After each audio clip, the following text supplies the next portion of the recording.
So far we've talked about going deeply within ourselves, using the breath, focus on the chakras, and gradually going into the flow, the energy, and feeling that some of the tensions dissolve and become more energy flow, and that we can have some experience of rising energy in the spine, and that we can let go into that deeper silence in ourselves. And in a way, we could think of this deeper silence and the energy that vibrates in it being available to us in everything, not just when we meditate, but that it is available even when we are in the middle of a lot of noise. Let's say we are a school teacher and we have 30 kids, and then we have another 30 kids, and then we have another 30 kids. Well, where is the silence? Well, there is actually, even in that, silence, to the extent that we are able to bring our attention to it. But it's a big challenge when we are in, let's say we are in the middle of a fight with somebody, or a disagreement, let's put it that way. It's very difficult then to feel that silence and that deeper energy. But this is a matter of practice. It's a matter of taking what we discover in our meditation and bringing it out into our everyday life. And this doesn't happen overnight, you know. It takes sometimes many years to develop the ability to do that, and you never really get finished with that work. It's work until you die. It's always going to be challenging to find that silence and that subtle energy, the rising energy. In other words, feeling uplifted in the middle of that kind of noise and challenge. When we do our meditation practice, then we go into the chakras, don't we? And in all the chakras, there is a still point. There is actually only one still point, and it's everywhere at the same time. But when we practice, we begin by feeling it inside ourselves, in these chakras. In a way, the chakras are gateway into that silence and the subtle uplifting energy, rising energy. And maybe you've had some sense of that already. I think many of you have.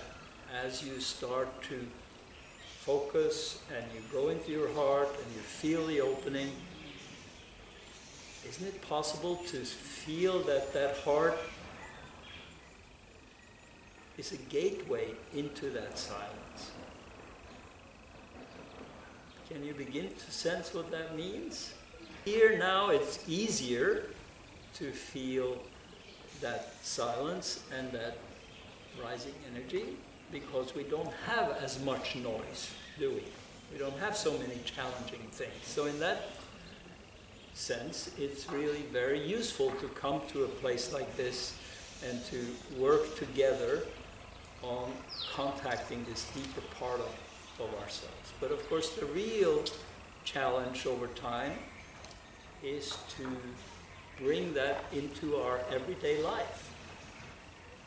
And many of you have been working on that now for some years, but it's a continuous challenge to do that.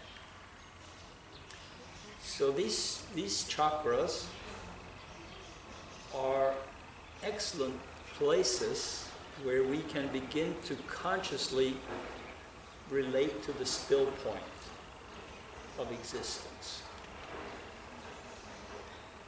Because if we accept that there is this silence as a basis of everything. Nityananda said, everything unfolds from the sound.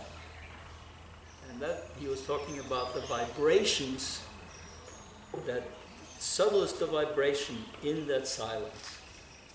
That subtle vibration, those subtle vibrations become more and more and more complicated and become eventually everything that has structure and life. With that idea, we are doing what might be called reverse emergence. In other words, we turn our attention back into our deepest state, which is that simple state of awareness. I am. I just am. And in that silence and in that subtle, subtle energy vibration there are really no problems. There's only a sense of gratitude for being free of all the noise and all of the things that tend to catch our attention and that we worry about in the mind. It gets to be a bigger and bigger problem.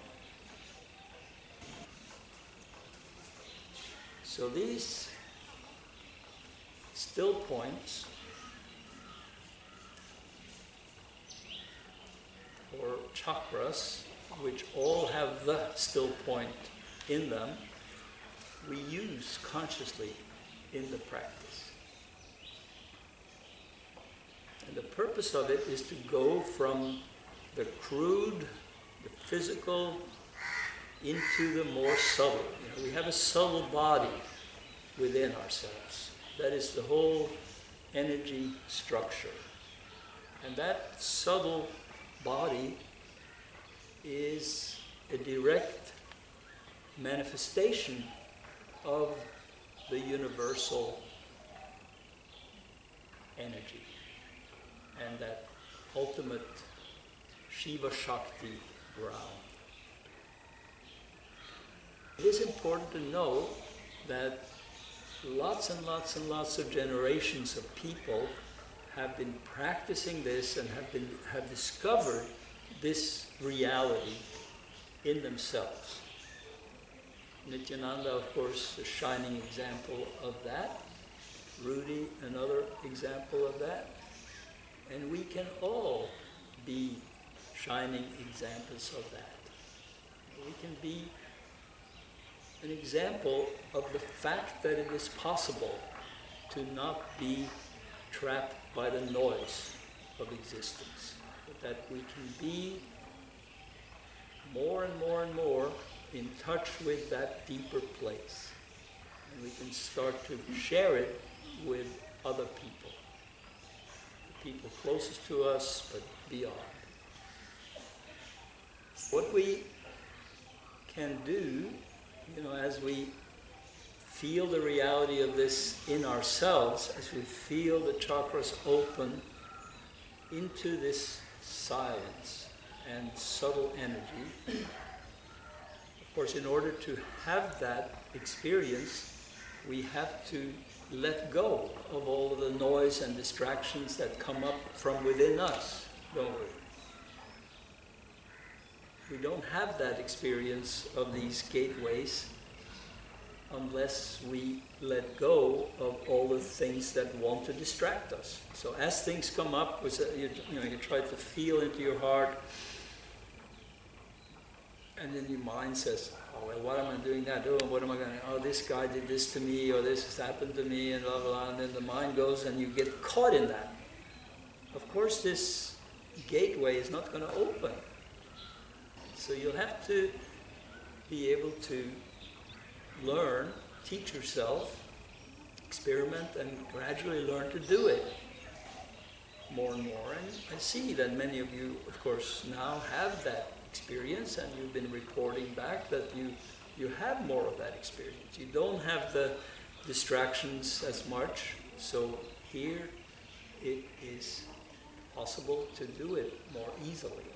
And this is good, but I'm really encouraging you to take the practice practice home with you and to use it even more than before. Let this be a kickoff, to that deeper state. And then, as we do everything in our life, we can find that still point in it.